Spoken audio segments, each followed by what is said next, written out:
And with that, Venita Blackburn.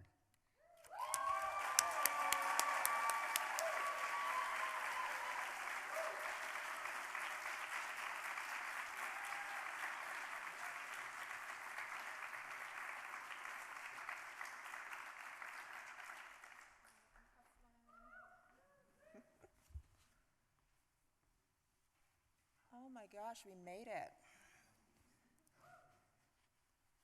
And I feel like people have been hyping up this reading. I want you to lower your expectations right now. Oh my goodness. But I do want to start. I'm only going to do 2 things in 1 sentence. Okay, 3 things. So 1 story, 1 excerpt from my new novel that comes out in the winter of 2024. Thank you. And I got my ARC, I got my sample copy. It's shiny, right? Look at this. I like it. So I do want to first thank Leah for inviting me back. And it feels like home here. It's my July home.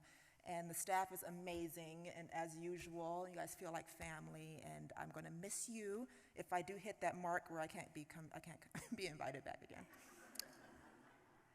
So the theme tonight is going to be strangers. And not just strangers, but transformative encounters with strangers. So that's going to be in all of the pieces that I read. But mostly because I have had a lot of them. So I want to talk about some really personal experiences and kind of give you a little bit of insight on how I think when I write a story, because nothing is sort of really arbitrary. Some of it comes from my true personal history, and I use that in a way. And I've had some really important sort of life-changing moments with strangers, and I feel like this conference is one of them. So I'm going to start with, also the other theme is TMI, so warning. I'm going to start with my first collection, Black Jesus and Other Superheroes. I'm only going to read 1 sentence out of this one, and it's still very dear to my heart, the whole book, but I want to spend some more time with the newer material. But I'm going to tell you a little story first. So I grew up in Compton, so a lot of you guys know that. But Compton, California is not, what the movies want you to believe about it. It's just kind of a working class suburb in LA. But there are a lot of, things in the environment, a lot of urban decoration. You got the gangs. But there was also a local prostitute. And this is not anything against sex workers, but she was just sort of around. And I had one close-up encounter with this woman when I was maybe 10 or 11, and I was with my dad, and we were in the drive-through line at the Jack in the Box when she came over and offered a blowjob to my father through the window.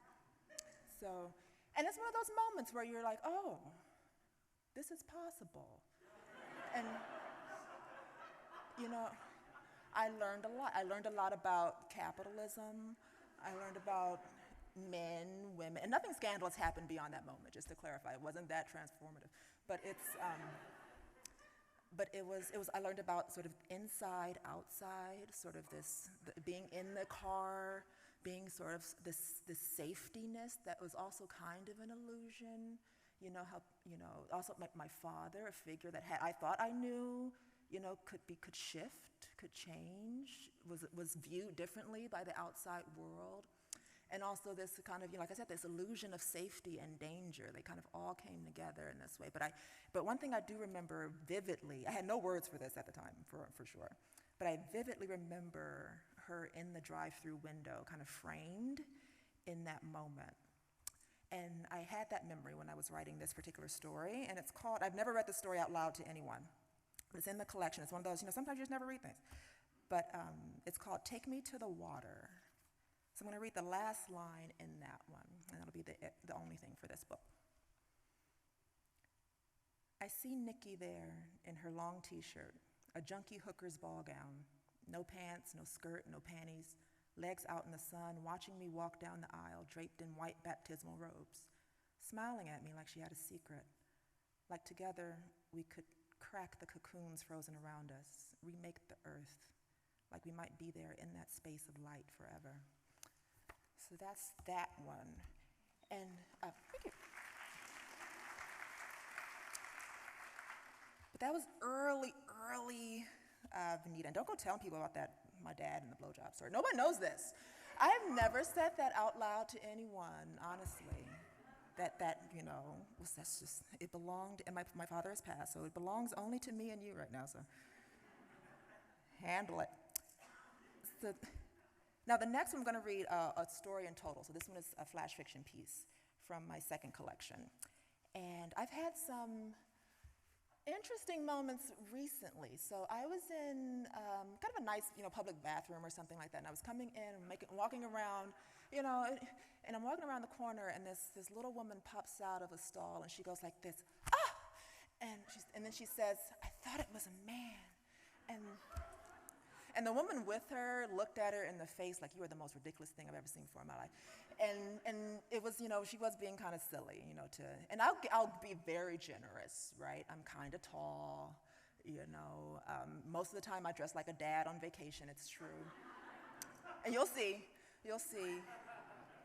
Michael Knight, my new fashion inspiration. But yeah, so it was just sort of, and that hasn't happened to me in a long time. I kind of forgotten about sort of these gender expectations of me. But when I was much younger, it did happen more often because I was just living my life. I was just being this way, and I would have people challenge me, but a lot of the time it was my family members that were, being very critical, that I didn't quite look feminine enough. I wasn't a girl, I wasn't acting like a girl, even though my mannerisms are pretty girly in the grand scheme of things. And I didn't want to sort of trade mustache stories with this woman in the line, if you want to really get personal with her. But it's one of those things. I think it's a sign of the times too. So I'm going to read this in the story. It's called Smoothies, in honor of all my gender fabulous, weirdos out there. And also thank you, Leah, for making this the gayest faculty lineup on earth.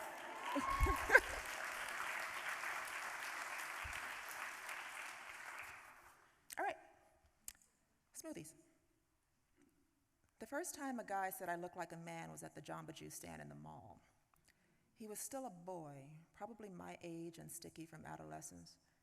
You look like a man. He said it as if he had the right to say anything to me, as if it was important for his survival, an echo of his ancestors, who were my ancestors, long and black and muscled, though we were two strangers holding smoothies. His phone was 3 generations older than mine. I had superior sneakers, a designer sweatshirt, better moisturizer, and even my drink held more protein and complexity, but he wielded his right to possess them all in one note of disgust. I took a sip as a man in a suit too tall to have a head in my sightline jingled the change in his pocket. You look like a man. It took a few seconds before I knew it wasn't a compliment, that it was a lesson, an exchange, that he was learning too how to be a man by not being a girl. In Sunday school, we were learning about the first man and first woman, and how Adam must have been closer to God because God made him first, and pretty much all the problems of all time after came about because of Eve and a snack. I chewed a hunk of ice that hadn't broken down properly, and a woman hit the headless suited man in the heel with her stroller. The boy could have said the words like he'd say, hello, or nice to meet you, or where did you get that watch, or what a wonderful day it is to be upright and breathing here together. But he said them in a different way, the way we tell strangers your shoes are untied or you have toilet paper on your ass. He saw himself in me and felt ashamed. He saw himself in me and felt proud, but pride wasn't supposed to live inside of women, so he had to walk it back and cut its throat till the blood ringed around my neck. You look like a man. Years later, it would become, you eat like a man, you walk like a man, you sound like a man. My chromosomes had not yet been tested. My birth certificate says female, live birth, 7 pounds and 3 ounces. I didn't think I wanted to be loved by boys until that boy told me it was not possible. I don't remember what I looked like then, a few years ago, but I remember him, his dirty chucks, ashy corners of his mouth, and dry scalp. Back then, I stared deeply at people the way children do, still curious. He existed. I didn't expect him to look back. Children are rarely seen, but I wasn't a child anymore, and I had not fully realized that. Now strangers could assert their judgments on my whole body, my whole story, without permission. You look like a man. I was 3 sips into the smoothie before it hit. To be a woman seemed a terrible thing to have happen, and it happened at 3:54 on a Friday when I was 14 to the sound of a blender jolted to life. Women have to be small, give birth, wear makeup. I could see all the women, the court reporters, the accountants, psychics and secretaries, biologists and senators, important but nameless, with inconvenient hairstyles and morning routines. Men got to invent women over and over, one generation after another, by the grace of God. The woman's stroller spit out a toy from what must have been a child tucked inside. The mother cooed, then retrieved the toy and fed it back to the stroller. The mall was not a place to fall apart. It happened anyway. When I get hurt, usually the universe opens up a little, like a bullet through a watermelon. Things separate and scatter. It feels like this is how we really are all the time, and everything else is just pretend. We pretend to have legs and skin and penises and milk ducts. We pretend some skin looks one way while other skin is different. We pretend to have green eyes and brown eyes and yellow teeth and gray teeth, and the sky is blue to us in the day and black at night. We pretend a lot of things that are only sort of true, when we are the sky and time and memory and the center of the earth and destiny and gods and gravity and salted oceans and children of the gods who ate their mothers and birthed the constellations, and nebulas and death are a myth because everything goes into itself to begin again. There was fear and doubt on the boy's face when I finally turned away. The condemnation dissolved. I, a girl, would grow to be a better man than he and still be a woman. The sugar pooled like acid on my tongue when the feeling passed. All the other customers departed, and it was just us under the fluorescent lights together again. There seemed nothing left to prove, and a whole new point was born between us that we had not yet named. All right.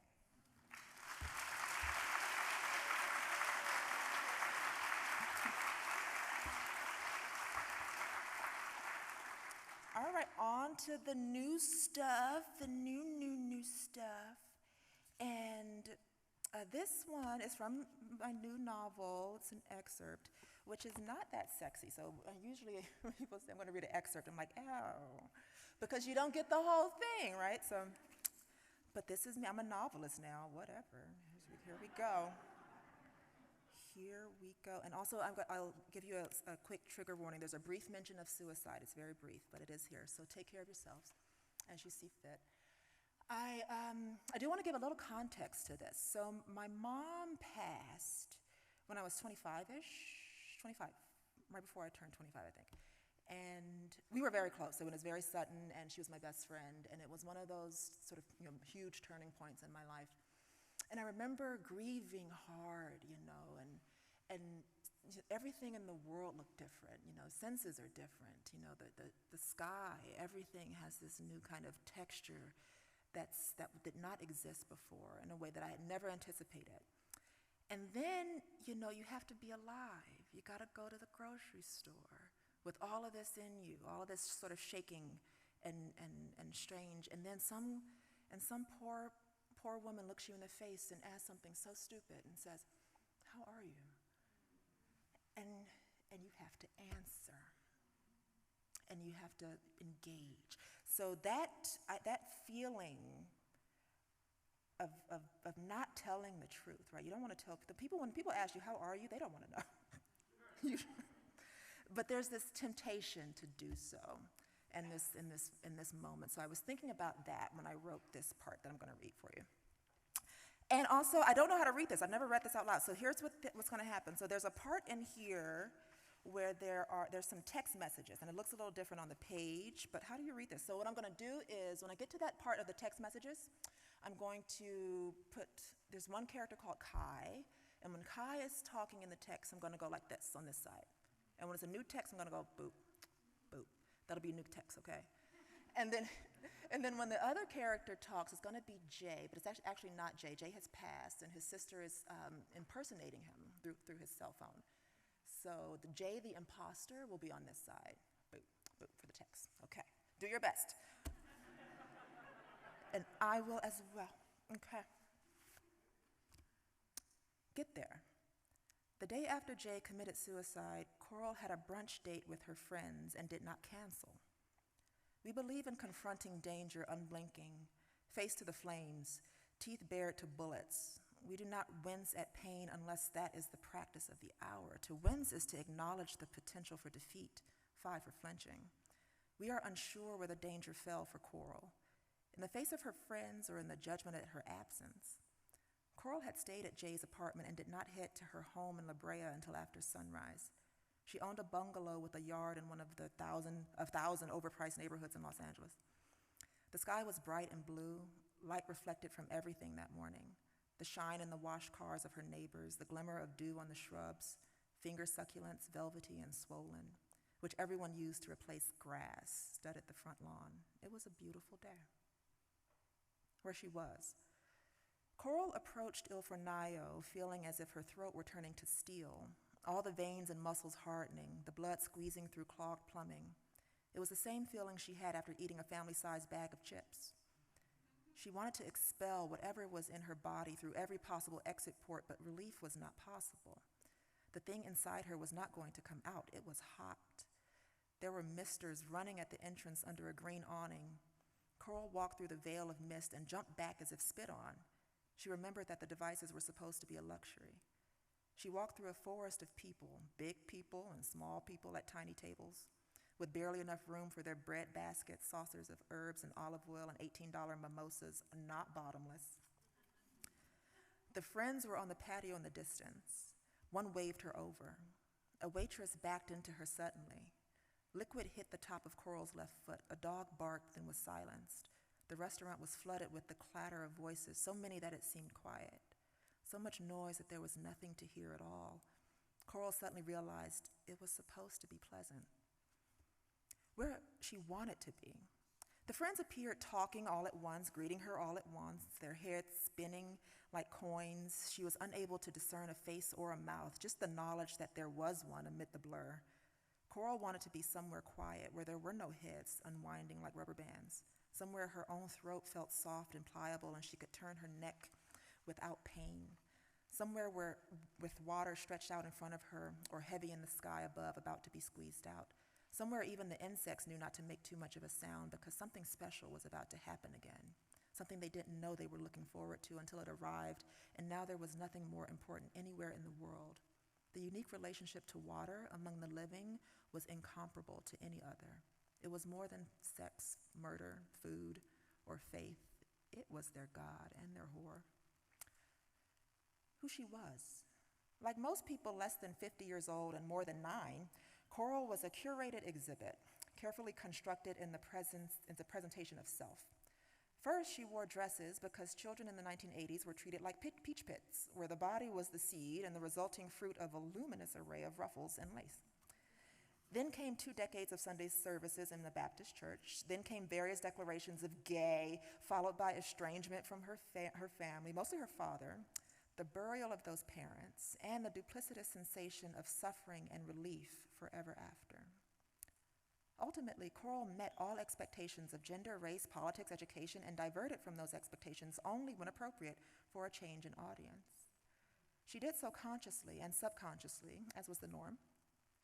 In a slight deviation from normal, Coral became a successful artist, writing and drawing fantasies into reality, and luckily found more audiences with money, as well as a curious community of peers, competitors, and patrons. Who they are. The friends would have eaten her. If promised anywhere from $100,000 to $1 million for tearing off a bit of Coral's flesh and swallowing it down, those friends across the table with half-chewed omelets and drops of vodka and tomato juice lingering under their tongues would choose the money. In the Clinic for Death from Loneliness, we study the idea of friends. We distill friendship to the fibrous root where people have no expectation of time. It is easy. There are no transactions, no obligations, just memories and the desire to do it all one more time. Sometimes blood families can be friends, but not always. We've concluded that friends are discovered through chemical compatibility, like lovers, but with less genital contraction, or bonding through experiences, especially trauma and triumph.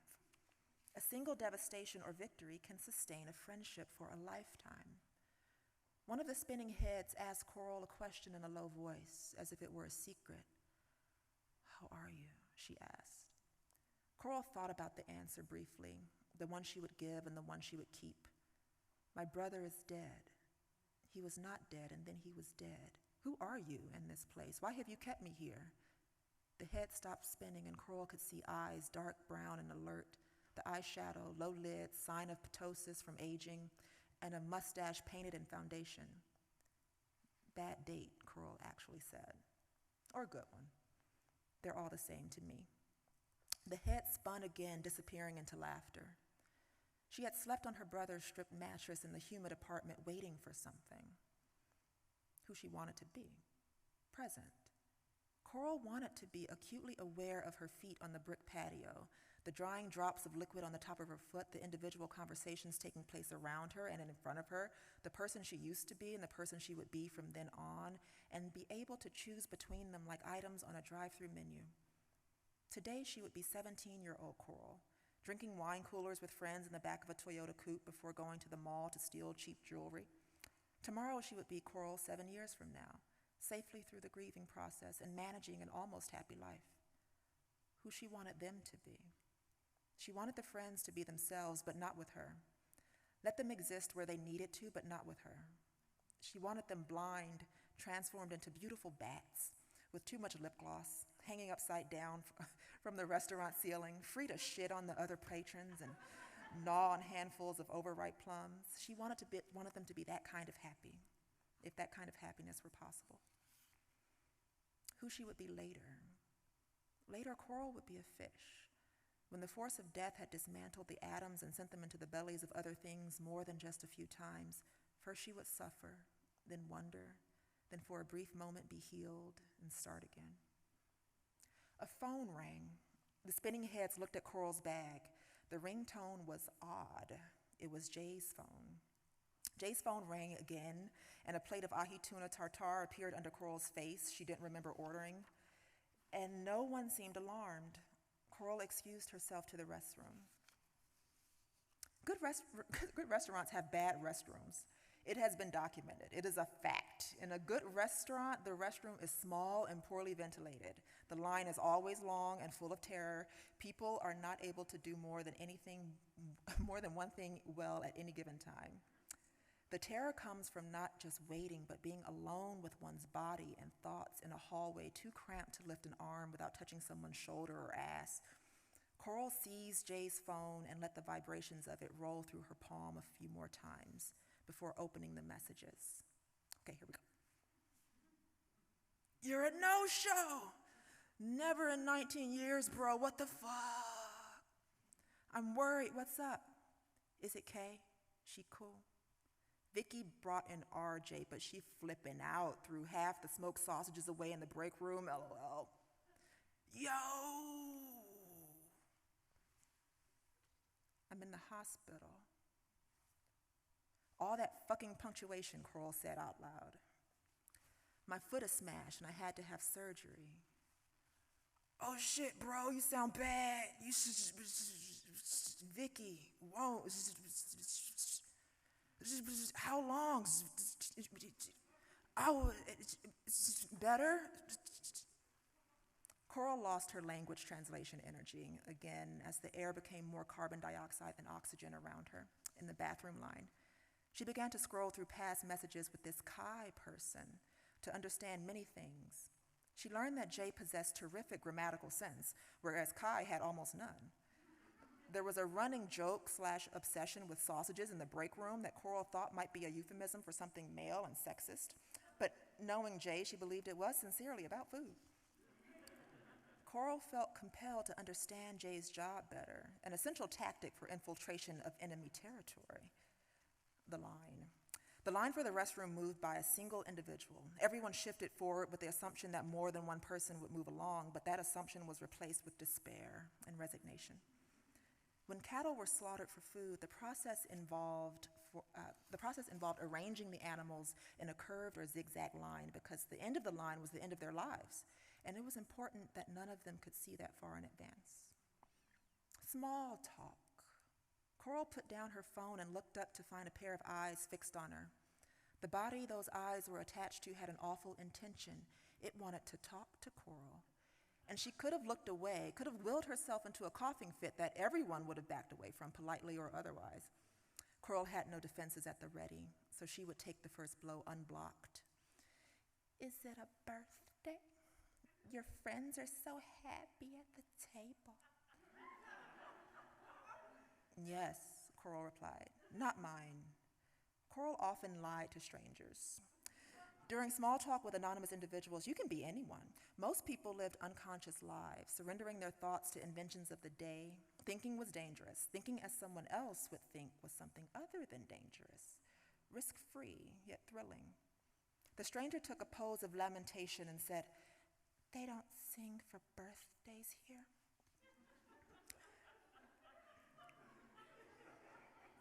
"Thank God," Coral declared. The stranger laughed. Coral smiled. "My birthday is in the winter," Coral said. "Holiday season. That's great." It was like a double party every year as a kid. Christmas pie and birthday cake. Some people hate it. "Oh, I know. My daughter's is in December. She's always cranky. In fact, she really is always cranky. Oh, no. Yes, she's having surgery this month, too."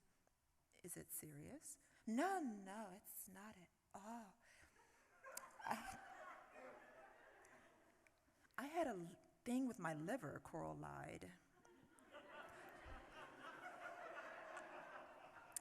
"They did a biopsy." She liked this twist in the conversation very much. Oh, oh my gosh, everything good? Well, it's to be determined.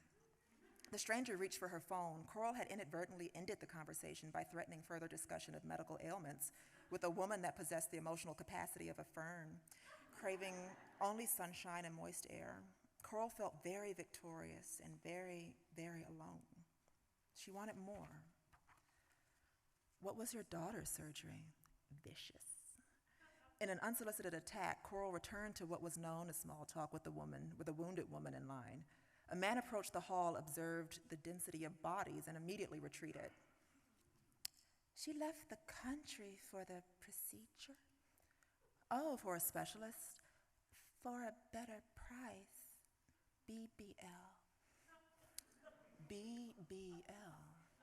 Coral feigned ignorance. She wanted to hear the words. She wanted to be above vanity. She wanted to be above the bone and tissue and blood that gravity pulls so relentlessly to keep them knotted to the dirt. The woman aged suddenly. The tendrils of blonde hair frosted her brow and cheek. The rouge seemed heavy and unabsorbed. She gestured to her ass. "Oh, Jay's phone buzzed again, and Coral gave it her attention. The woman whose daughter was having her buttocks in hand sighed in relief. When you plan to be back?" "Vicky, being quiet now, yo." "Tomorrow for sure." "Cool. Have some get well flowers ready." Coral stared for a minute until the phone turned black in silent mode. Flowers? She thought. Fuck. Coral checked the message list and saw 4 unread texts from Vicky. The line moved. She wanted to say more. She had more to say. She looked for the woman, but she was next and the door opened. Coral reached for the woman to tap her on the shoulder to say, "My brother is dead today. I'm not used to that. And I don't know anyone to tell. All of the women at my table are strangers to me, and I've seen their faces for years and years. I knew better people once, maybe, but I did not keep them, or I was not kept. How do we get to places like this? Can we go back the way we came and begin again? Are mothers always thinking of their daughters like you do? What is that like? How do you not implode from being that in love?" Coral looked behind her to the line of tense faces, all suddenly gazing her way at once, and for a moment she felt transported to a stage, speaking before 100 guests, all of them brilliant and gorgeous as half-gods, suspended out of time, peering into the edge of the universe, waiting for what was promised, for salvation, for mercy. All right, that's it.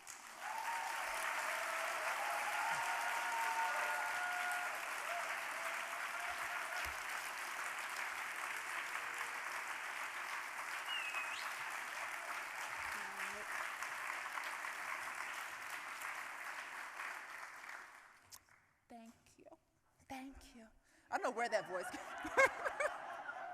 I'm sorry if you know anyone that sounds like that. I apologize.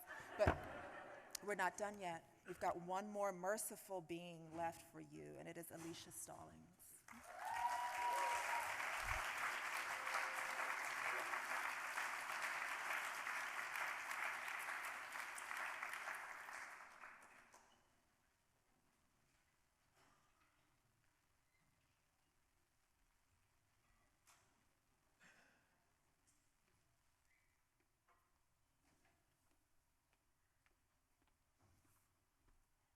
Hello, it's wonderful to be here. Thank you, Leah, for inviting me, and I'm really thrilled to be teaching this year with the wonderful Eduardo.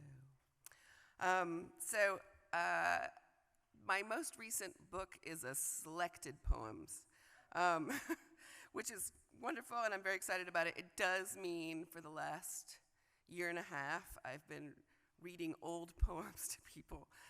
Which I'm, of course, excited about because they're selected old poems.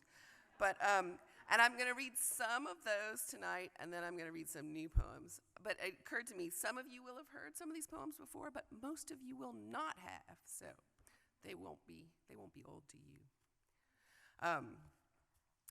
A lot of you may know I write a lot of poems. Oh, peas. I write about a lot of poems about Greek mythology. And I'm going to start in that realm, which I guess is a little bit about meeting strangers in a way.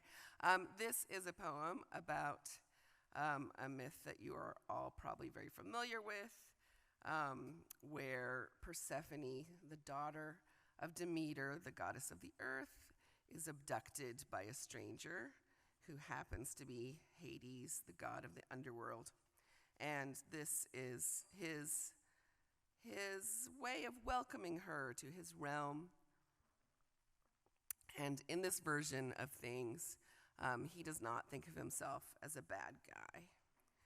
Hades welcomes his bride. Come now, child, adjust your eyes, for sight is here a lesser sense. Here you must learn directions through your fingertips and feet, and map them in your mind. I think some shapes will gradually appear. The pale things twisting overhead are mostly roots, although some worms arrive here clinging to their dead. Turn here. Ah, and in this hall will sit our thrones, and here you shall be queen, my dear, the queen of all men ever to be born. No smile? Well, some solemnity befits a queen. These thrones I have commissioned to be made are unlike any you imagined. They glow of deep black diamonds and lead, subtler and in better taste than gold, as will suit your timid beauty and pale throat.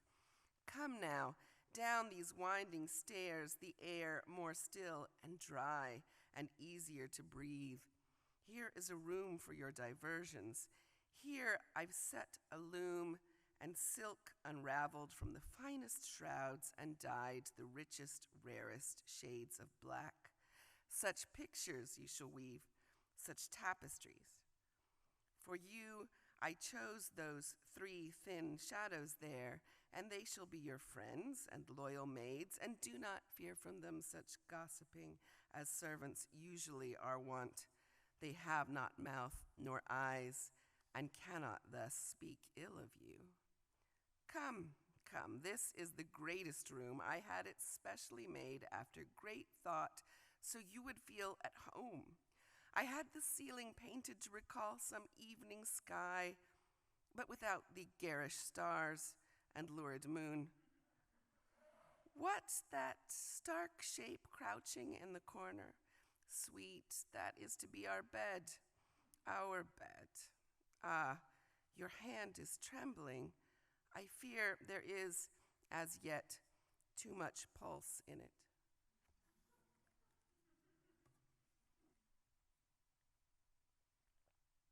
So one of the good things, the many, many good things about being a poet, is you can kind of write about the same thing over and over and over again. And that becomes like a theme or a subject, and people ask you about it in interviews. So this is the same myth, but written a bit later and in a different form. I write almost exclusively in received forms. So some of you, if you've got a bingo card, there might be sonnets or syllabics or something. But I realized at one point that not all received forms have to be poetic received forms. So this is a received form that is not a poetic form, and it was kind of fun to experiment with that. But again, same myth, Hades and Persephone, this time from Persephone's point of view. First love, a quiz. He came up to me, A, in his souped-up Camaro, B, to talk to my skinny best friend, C, and bumped my glass of wine so I wore the fairest stain on my sleeve, D, from the ground in a lead chariot drawn by a team of stallions black as crude oil and breathing sulfur. At his heart, he sported a tiny golden arrow. He offered me A, a ride, B, dinner and a movie with a wink at the cliche, C, an excuse not to go back alone to the apartment with its sink of dirty knives, D, a narcissus with 100 dazzling petals that breathed a sweetness as cloying as decay. I went with him because A, even his friends told me to beware, B, I had nothing to lose except my virginity, C, he placed his hand in the small of my back and I felt the tread of honeybees, D, he was my uncle, the one who lived in the half-finished basement, and he took me by the hair. The place he took me to, A, was dark as my shut eyes, B, and where I ate bitter seed and became ripe, C, and from which my mother would never take me wholly back, though she wept and walked the earth and made the bearded ears of barley wither on their stalks and the blasted flowers drop from their sepals. D is called by some men hell and others love. E, all of the above.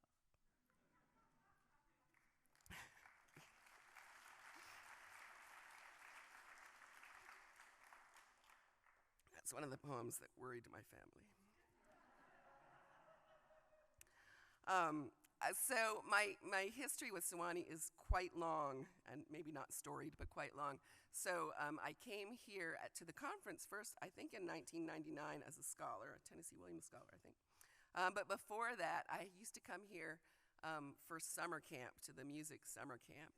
The Sewanee Writers Conference has been wonderful as kind of a therapy for getting over the music camp, which was more traumatic. I played the violin. I think the best I ever made was first desk, second violin, which is like something that will kill your soul. But it gave me material.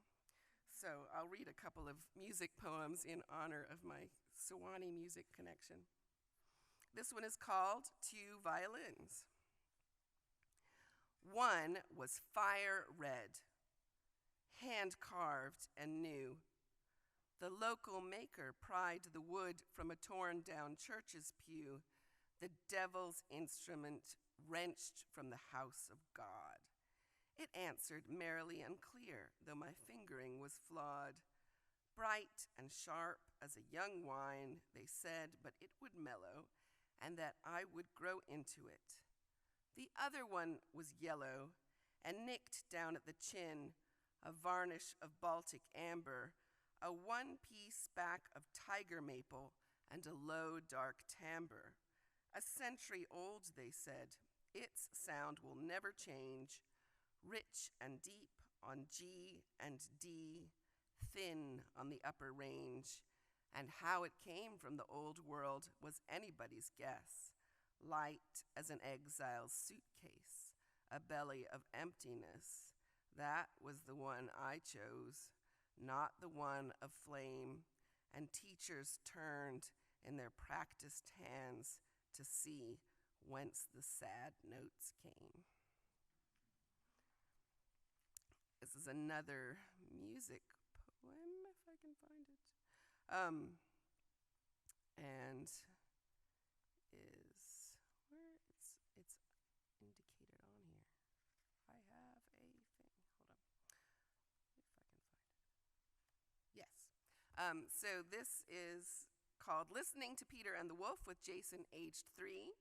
Jason, aged almost 19, is now sitting down in the third row there, and I'm going to embarrass him by reading this poem. So what happens when you come to your mother's readings. Listening to Peter and the Wolf with Jason, aged 3. Eyes wide open, grinning ear to ear, balanced between the thrill of fear and fear. He clutches at my skirt to keep me near and will not let me leave him by himself in the living room where Peter and the Wolf emerges from the speakers on the shelf.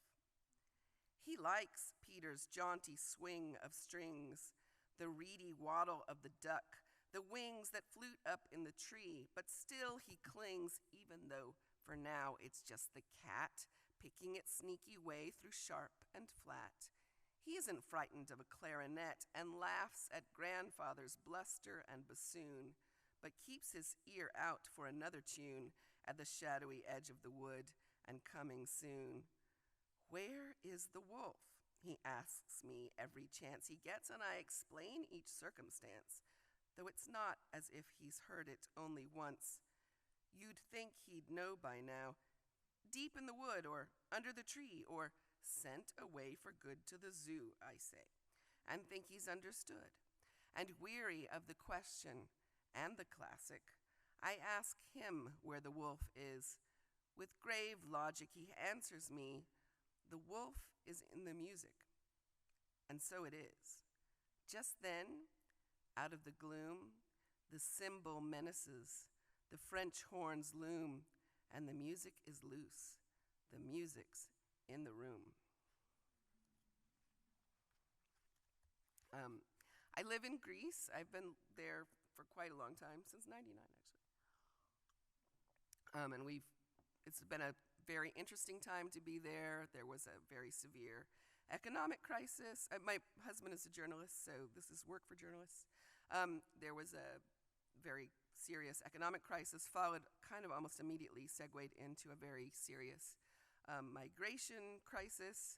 Crisis is not the right word in either case, since if something goes on for a decade or for a long time, I think crisis isn't the right word, but I'm not sure what the right word would be.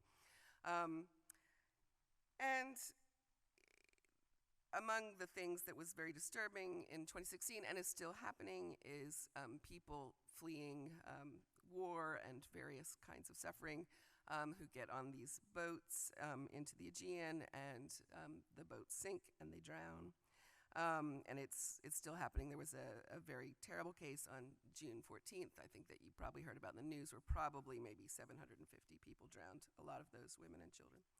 And when my kids were younger in 2016, I would read about some of these drownings, and I was very disturbed, and I wanted to write about it, but I didn't want to exploit someone else's experience. And how do you write about something that is affecting you, even if it's in your same country where you are, but you are not those people. And so I just started thinking about the problem of empathy itself.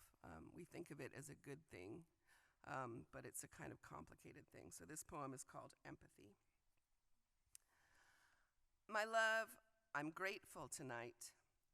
Our listing bed isn't a raft, precariously adrift, as we dodge the Coast Guard light and clasp hold of a girl and a boy. I'm glad we didn't wake our kids in the thin hours to take not a thing, not a favorite toy, and didn't hand over our cash to one of the smuggling rackets, that we didn't buy cheap life jackets, no better than bright orange trash and less buoyant. I'm glad that the dark above us is not deeply twinned beneath us and moiled with wind, and we don't scan the sky for a mark, any mark that demarcates a shore, as the dinghy starts taking on water. I'm glad that our 6-year-old daughter, who can't swim, is a foot off the floor in the bottom bunk, and our son with his broken arms high and dry, that the ceiling is not seeping sky with our journey, but hardly begun. Empathy isn't generous, it's selfish. It's not being nice to say, I would pay any price not to be those who die to be us. And I'll read a few newer poems. This is an echo poem, so I'm going to read the essential part of the poem, the echo part of the poem, and then I'm going to try to be both things. We'll see how that goes. Echo, and of course, you will know the Greek myth of the nymph who is forced to become only a voice because Hera has caught her telling stories to entertain Hera while Zeus goes about his business of seducing men and women and creatures and whatever he can get his hands on. Echo. So this is the body of the poem. What tales we tell, what tales about the girls gone quiet, the storytelling ones, who entertained the heart till suddenly they ceased. What makes the tongue inert? What turns the voice to swords, cutting the throat? What takes the name from the alibi of the body? We were stern. Stories we said are lies. We told her, don't repeat them. And this is the echo part of the poem. So I'll read it kind of more softly. Although I liked this thing, and maybe I should have borrowed that. I should have borrowed that. I'll do that when I put them together. What ails? Yet once art eased hurt. Words aches. I turn ice. Eat them. Try to put it all together. I don't think I can do this. It's too much coordination for me. Okay. What tales we tell, what tales, what ails, about the girls gone quiet, yet the storytelling ones, once, who entertained the heart, art, till suddenly they ceased, eased. What makes the tongue inert? Hurt. What turns the voice to swords? Words. Cutting the throat, what takes? Aches.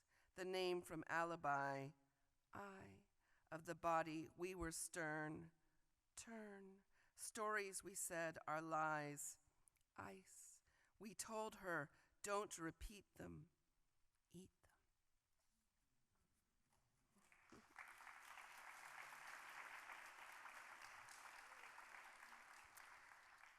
This, for if you're keeping a received forms bingo card, is a ghazal. I don't think I can pronounce that correctly, but it's the best I can do. A ghazal of the 50th Danaid. So the Danaids are the 50 daughters of a king of Egypt, or Danaus, who are forced or compelled to marry their 50 cousins whom they don't want to marry. And 49 of them on their wedding night kill their fiancés. Or their new husbands, but one saves her fiancé, and she goes on to found the race of the Danaans. So this is the ghazal of the 50th Danaid. So you can have that story in mind, and you'll hear a lot of rhyme and repeating in this ghazal form. Sisters, infernal virgins, would you kill again? Knowing the endless sieves you would refill again. Oh, I should add, sorry. In the underworld, the 49 are punished by having to continually fill up a leaky vessel. So I'll start that over. Sisters, infernal virgins, would you kill again? Knowing the endless sieves you would refill again. Night is where the day's mistakes repeat. I swallow the bitter crumb, the sleeping pill again. Isn't the womb the sieve, the moon the spring from which blood's phases rise and fill and spill again. I carried thrice, bore twice, and once I grieved and shouldered my vessel up the morning's hill again. Dawn is a murderess, her hands stained pink. She slips in guiltily over the windowsill again. The arsenic hour, the argument resumes, our heated words then silences smooth chill again. November, and the leaves flush red with shame. It's just the autumn draining the chlorophyll again. The night sky is the hull of a sinking boat. Stars are the silver holes that drill and thrill again. Beauty leaks away, the face burns hot. Youth is the liquor no one can distill again. I steep and brew a bitter wakefulness. The kitchen's nowhere engine whistles shrill again. At 50, the matron turns from the fickle moon and is not subject to her tyrant will again. Perhaps it's stalling, flipping the hourglass. I watch today's gold grains tick down to nil again.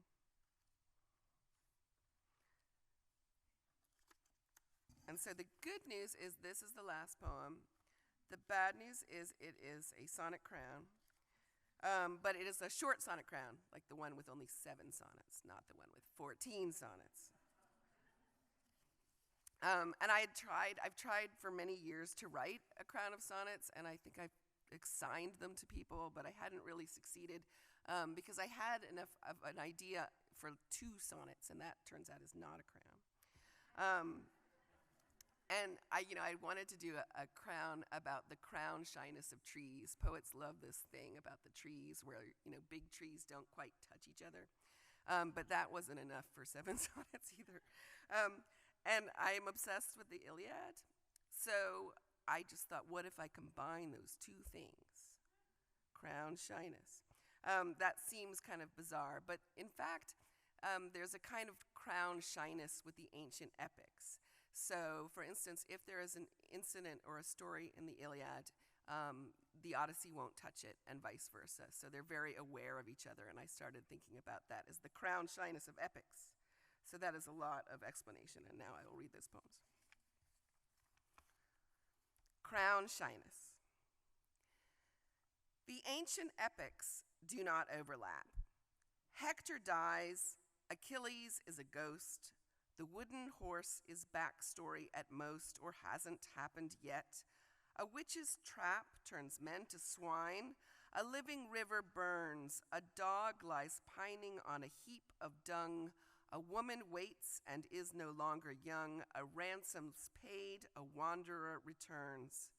So great trees grow, they tell us, putting down a map of roots that chart the underworld as deep as topmost leaves reach up, unfurled into the blue sublime, and side by side, though deep and tall, they only grow so wide and hold aloof, not touching at the crown. They hold aloof, not touching at the crown. Walking between their columns, look above to see how skies a river delta of blue leaking through, as puzzled light sifts down. How do they know? How do they sense the touch? We call it shyness. Is it courtesy, an antique courtliness from tree to tree that somehow knows the border of too much? When Priam in his laden wagon came under the veil of night to meet his foe and buy the body of his son laid low, Achilles drew back from his savage drink to courtesy and said, "We are the same, though princes we are mortals. Eat, drink. Though princes we are mortals. Eat, drink. So all that bloodshed ends in a shared feast. Stories, tears, dawn kindles in the east. The westering stars go ashen as they sink, as neutral birds erupt in morning choirs.